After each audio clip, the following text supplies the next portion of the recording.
What's going on, everyone? Wanted to hop on here. Getting a lot of people asking about this situation with New Mexico and the governor banning the carrying of weapons, even by those who have permits, in Albuquerque for a 30-day period. So she's imposing a 30-day ban on carrying weapons in Albuquerque because recently, and this was all triggered from what appears to be a road rage incident in which a 11-year-old child was killed, unfortunately. So she has said that the gun violence in Albuquerque has gotten to the point where it is a health emergency. And based on this health emergency, she is looking to enact this ban on carrying weapons for 30 days. And she said after the 30-day period, they're going to look at the numbers and they're going to evaluate it to see if it can hold a little bit longer. Of course, there's a lot of people who are now saying that this is a violation of people's Second Amendment rights. So there's a lot of questions flying around about that. And, of course, a lot of people, based on my activity on the other channel, which I don't speak about that stuff here, but from a law enforcement perspective, I will address it here. So I want all of you to comment and let me know what you think, or send in your questions about this situation in Albuquerque. And it's concentrated to that to Albuquerque in that county. And she said also the local police are not going to be enforcing this. This is going to be the state police that will be enforcing this. Okay, so that said, I wanted to share. So that's the background of it, and that's what she's pushing for. Of course, the governor, his name is Michelle Lujan Grisham, and she said this is an emergency. This is happening because this is an emergency situation with the number of deaths that have occurred due to gun violence. Okay, so what I did was I pulled a few numbers, and we're not going to get into the specifics of that. Like I said, if you have some questions from a law enforcement background and you want me to address those questions, go ahead, throw them in the comments, and I'll do my best. But this is what I wanted to share with you. A simple Google search will come up with some information. So right now, as it stands for 2022, because that's the numbers we have, for 2022, we're looking at, when you're looking at shootings, over a period from 2014 to 2022, there were a little over 2,000 shootings, and the number of deaths over that 8-year period was 1,323. So 1,323 over a period of 8 years. So we're going to say that we're going to do some quick math, and that's going to come out to roughly 165 deaths per year. So I'm going to just do this here. I'm going to do guns, and 100 roughly annually, 165 per year, deaths per year.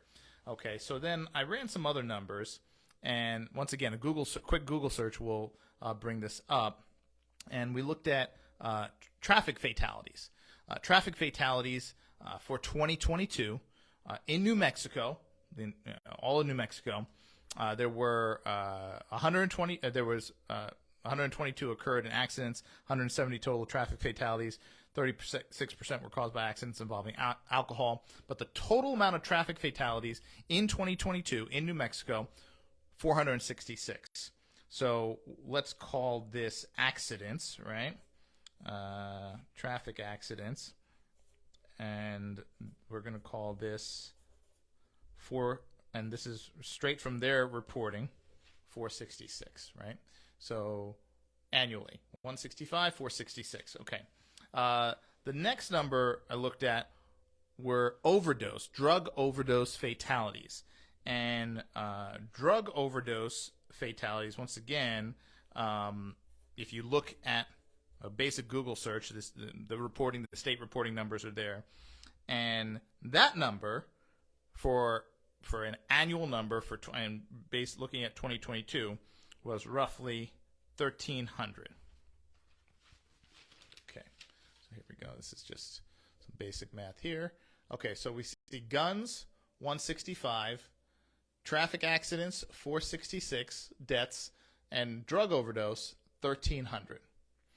And so now, and those are just just a couple things I pulled up. So now what the governor is saying, and once again, this is not anyone's opinion. These are all facts and numbers you could easily find.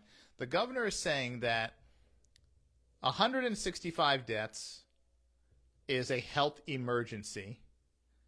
However, 466 from traffic accidents, many of which was caused by drunk driving, is not a health emergency. And drug overdose deaths to the tune of 1,300 annually is also not a health emergency. This is the health emergency. This is not, and this is not. And this health emergency is requiring a hiatus on those people's Second Amendment rights. But this isn't, and this isn't. So that's what's not making sense here. If you're going to declare a health emergency based on the number of deaths that a certain situation has caused, how is it that this number, which is much higher, doesn't, and this number, which is, let's call it 3 times that number, isn't? So that's the rub that some people have here. How are you claiming one thing as an emergency and yet the other ones with much higher numbers are not? Double, and then one triple from the next. So that's the big question that I don't see anyone asking, and I don't know why people aren't asking that. They're up in arms about the Second Amendment thing, and we all get that. Now, I don't know, people have asked this from a law enforcement standpoint, if a state trooper does stop somebody and they have a permit to concealed carry, and it's in this 30-day window, and they get arrested, if a trooper is to arrest that person based on the governor's order, would it hold up in a court of law because the Constitution really trumps everything? So can this be valid? Will it be blocked? That's a question I think most people know the answer to. Will any state police enforce this? We don't know, but I guess we'll see over the next 30 days how many state troopers do enforce this. A lot of people said that these troopers, their job is to uphold. They took an oath and they're sworn to protect people's constitutional rights. And this is a violation of their constitutional rights. So if the troopers do act on this, are they violating people's constitutional rights? Once again, a question for the courts. If people have their opinion on that. And I'm not here to share my opinion on that. I'm here to share this, which doesn't really quite make sense. So health emergency, gotta take away people's Second Amendment rights and go against the Constitution. Not a health emergency, and absolutely not a health emergency. This is what's not making sense to me and many people out there. So a lot of people are saying that, they're going to use emergencies to come up with these, laws and mandates and things like that. And if they can't put the laws and mandates they want into place, they'll create an emergency. And once again, I'm not saying that that's what's happening here, but the question, of course, that people have is, what is your definition to this governor? The question would be, define health emergency.